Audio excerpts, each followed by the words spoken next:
let's take a look at how to find a least common denominator, or build a least common denominator. I often compare these to building a bicycle. We're going to look at all the different parts that our denominators have and put them together to make the perfect bicycle, or the perfect least common denominator.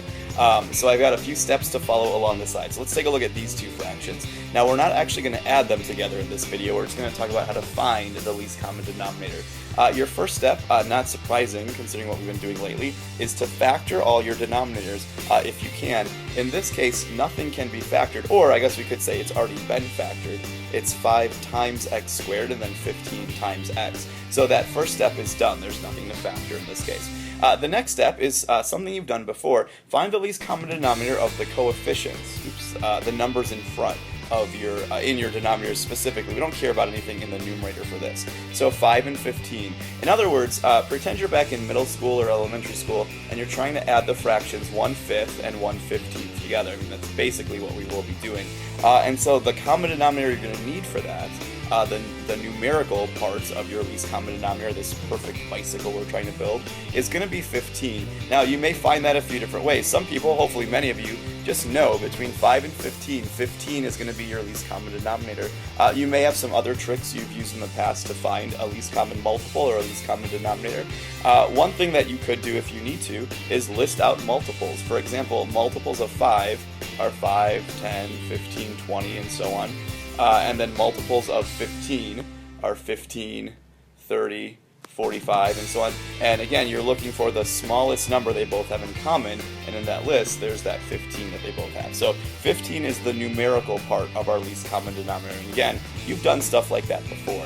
The new part of this, our algebraic part, is finding the variable part of your least common denominator. To do this, you're going to take every single different variable piece you see, whether they're x's, or in a second we're going to take a look at another problem that has, I call them chunks with parentheses. You're going to take a look at every different variable piece you see, and you're going to need to take every piece you see to build that perfect bicycle or that denominator.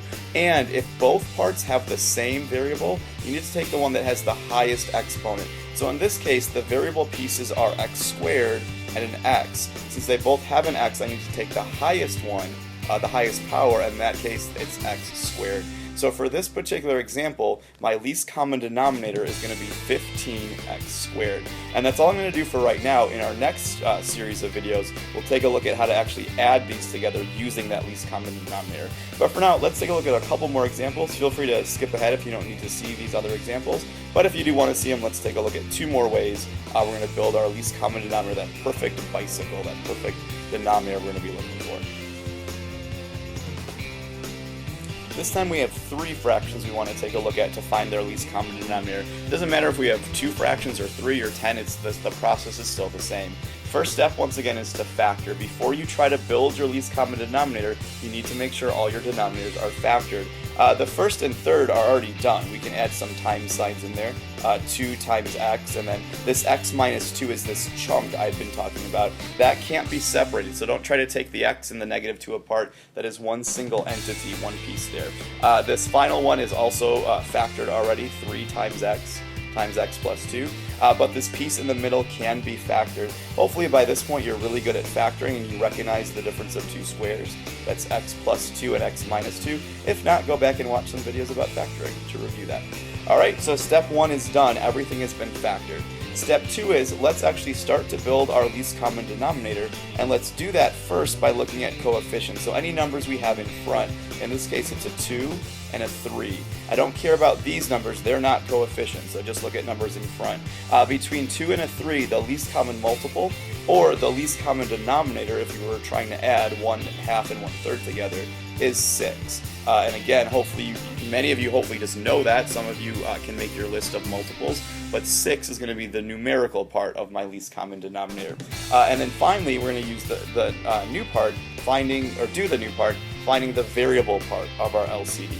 To do this, I need to take every single different piece that I see and the highest power if any of them have higher powers. So taking a look at what variable pieces I see an x. This one has an x as well, and because they're both just to the first power, I don't need both of them, I just need to take one of them. So I'm going to need x. That's another part of my LCD, another piece of the bicycle I'm trying to build. X minus 2 is another piece. Now some people think that x, we already have it, but remember, you can't separate that x, it's glued together. X minus 2 is the piece that I need. So let's include that as part of my LCD. And once again, even though there's two x minus 2's, neither of them are to a higher power, so I don't need to take both of them, just take one of them. Finally, I also see this part. I'm going to need that x plus 2 piece, so I'm going to actually have 4 parts to my least common denominator this time. I'll need the 6, the x minus 2, and the x plus 2. All of those are going to be my LCD. Again, in the next series of videos, we'll take a look at how to actually use that to add these fractions together. And let's just look at one more example, although nothing different here. If you got the hang of it, that's great. You may want to try this one on your own. Pause the video and try it. Otherwise, I'll talk you through one more example. Again, first step, do not try to build your LCD until you've factored first. That is very, very important. So in this case, both denominators can be factored. I want to begin by looking, before I do any difference of two squares or trinomials, I want to always look for a greatest common factor. This one has a 4, both terms have in common.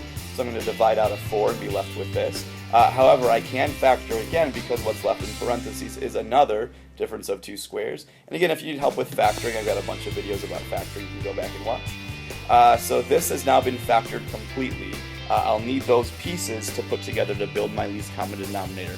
The trinomial in the second fraction looks like it might require the box method because there's a 6 in front. However, I've noticed that all of these are divisible by 6. Once again, I have a GCF, a greatest common factor. I'm going to pull that 6 out and be left with x squared minus 24x and then plus 24. Again, though, I can factor a second time. I can factor that trinomial. Two numbers that multiply to positive 4 but add up to negative 4 are going to be negative 2 and negative 2. However, this time, rather than writing x minus 2 times x minus 2, I'm actually going to write x minus 2 squared.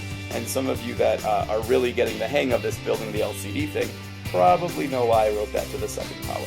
Okay? Now that it's been factored completely, now I can start to build my least common denominator. So begin with the numerical part of it, any coefficients that you have. Between a 4 and a 6, the smallest multiple that 4 and 6 have in common is 12. Again, you can make a list of factors or a list of multiples, excuse me, or you have your own method, hopefully at this point, to find that. Pretend you're adding 1/4 and 1/6 together and think, well, what would I need that denominator to be? And it's a 12. Okay. Next up, build the variable part of your LCD. Take every variable piece you see and the highest power of that piece you see. And so there's an x plus 2. I'll need that piece. That's part of the bike that I'm trying to build, or part of the least common denominator. And then they also have this x minus 2 piece. However, one of them has a higher power, and when you're doing this, you need to take the highest of the powers. So I'm going to take x minus 2 squared. That's why I wrote it down squared instead of just writing x minus 2 times x minus 2.